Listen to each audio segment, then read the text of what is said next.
Hello everyone, welcome to easy academic solution. তো আশা করছি তোমরা সবাই ভালো আছো। তো আজকে আমরা আলোচনা করব class 8 English chapter 6 introducing someone formally lesson 6.4.1 নিয়ে। তো চলো আমরা শুরু করি। তো দেখো এখানে কী বলা হয়েছে, read the text below individually, অর্থাৎ এই টেক্সটে তোমাদের কিন্তু একা একা পড়তে হবে। এই জন্য এই টেক্সটটি তোমাদের কিন্তু জানা খুব গুরুত্বপূর্ণ, কারণ টিচার যে কোনো সময় তোমাদের এটা জিজ্ঞাসা করতে পারে। Then work in pairs or groups and identify the cohesive devices used in the text, এবং তুমি কী করবে, এগুলো গ্রুপ ওয়ার্ক করতে হবে টেক্সটের পর কোন কোন cohesive device and but or এবং বিভিন্ন কোহেসিভ ডিভাইস হুইচ কোনগুলো ইউজ করা হয়েছে এখানে। Make a list of those in the table below, এবং সেগুলো লিস্ট করো টেবিলে। Analyse the purpose of using the cohesive devices in the sentence, এবং সেগুলো কী কারণে ব্যবহার করা হয়েছে, তার পারপাস কী, উদ্দেশ্য কী, সেগুলো তোমার লিখতে হবে।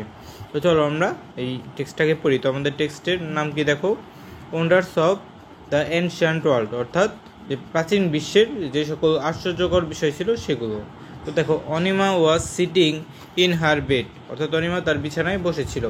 হয়েন, যখন her mother entered her room, যখন তার মা তার রুমে প্রবেশ করছিল। As Anima was lost in her thoughts, Anima কোথায় ছিল, অনিমা লস্ট মানে হারিয়ে গেছিল তার একটা ভাবনার জগতে। সি ডিডেন্ট নোটিস, এর জন্য সে খেয়াল করেনি। Therefore it startled Anima when her mother spoke, কিন্তু তারপরে কি হয়, অনিমা তখন একটু চমকে যায় যখন তার মা তার সাথে কি করে, যে কথা বলে, এবং তখন সে তার ভাবনার জগৎ থেকে নর্মাল জগতে ফিরে আসে। হোয়াট আর ইউ ডুইং, তুমি কি করছো? হার মাদার আস্কড, তার মা জিজ্ঞাসা করলো কি তুমি এখানে কি করছো? I was reading when I came across the term 7 wonders of ancient world, অর্থাৎ আমি পড়ছিলাম তখন কি হয়েছিল, I came across the term, আমি একটা টার্ম সম্পর্কে জানতে পারি, সেই টার্মটা হচ্ছে 7 ওয়ান্ডার্স অফ এনশিয়েন্ট ওয়ার্ল্ড, প্রাচীন বিশ্বের 7টা বিস্ময়। So I was thinking about that, আমি সেগুলো নিয়ে ভাবছিলাম। অনিমা অ্যান্সার্ড, অনিমা উত্তর দিল, it is a list of 7 notable structure of the ancient period, অর্থাৎ এই প্রাচীন সময়ে 7টা উল্লেখযোগ্য বিভিন্ন স্ট্রাকচার বা নিদর্শন বা স্থাপত্যর কথা এক লিস্ট অন্তর্ভুক্ত আছে। মাদার সেড, তার মা বলল, then why are they call wonders, কিন্তু এজন্য তাদেরকে ওন্ডার্স বা বিস্ময়কর জিনিস বলা হয় কেন? আকর্ষণীয়, অনিমা এটা তার মাকে জিজ্ঞাসা করলো। ইউ টেল মি হোয়াই, তুমি আমাকে বলো কিসের জন্য? Mother said, I don't know মা, কিন্তু অনিমা বলো আমি এটা জানি না মা। Can you name 1 or 2 of them, তুমি কি 2-1টার নাম বলতে পারো? মাদার আস্কড, তার মা তাকে জিজ্ঞাসা করলো। তো অনিমা দেখো কি উত্তর দিল, গ্রেট পিরামিড অফ গিজা, গিজার গ্রেট পিরামিড, তারপরে লাইট হাউস অফ আলেকজান্ডার, আলেকজান্ডারের লাইট হাউস, এটা অনিমা বললো। তো দেখো এরপর বলা হচ্ছে কি, বোথ আর কারেক্ট, উভয়ই সঠিক। Let us take the case of great pyramid of Giza, তো চলো আমরা কী করি, গ্রেট পিরামিড অফ গিজা যে আছে সেটা নিয়ে আমরা একটু আলোচনা করি। হোয়াট ডু ইউ, এখানে ডিও না, হোয়াট ডু হবে, what do you know about it, তুমি এটা সম্পর্কে কী কী জানো? মাদার সেড, তার মা বললো, firstly it is in Egypt, এটা ইজিপ্ট বা মিশরে অবস্থিত। সেকেন্ডলি, দ্বিতীয়ত ইট ইজ ইউজ, এটা বিশাল। অনিমা রিপ্লাই দিল, দেখো, it stood 481 feet tall when structure, অর্থাৎ যখন এটা তৈরি করা হয়েছিল এটা 481 ফিট উঁচু ছিল। দাস, এরপর being the tallest man-made structure of that time, এটা কী ছিল, তখনকার সময়ে মানুষের তৈরি সবচেয়ে বড় স্থাপত্য ছিল এটা।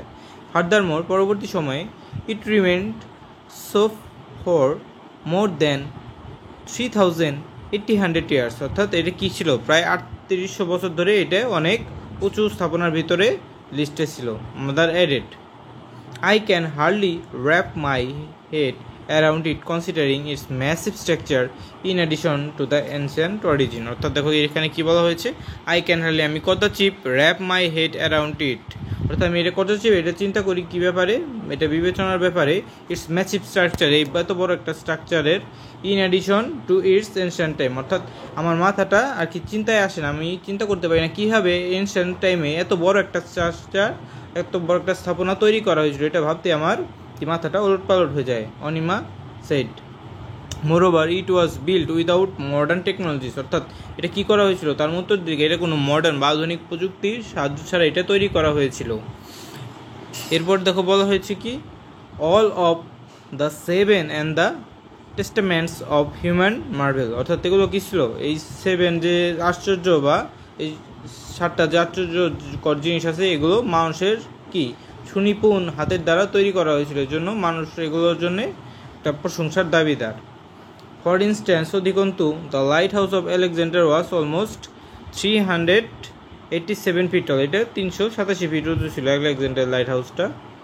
ইন কম্পারিজন টু দ্যাট, এটার সাথে তুলনা করতে গেলে the tallest building in our country is 561 feet, অর্থাৎ আমাদের দেশের সবচেয়ে টলেস্ট যে স্ট্রাকচার আছে সেটা হচ্ছে, সবচেয়ে উঁচু বিল্ডিংটা হচ্ছে 581 ফিট উঁচু।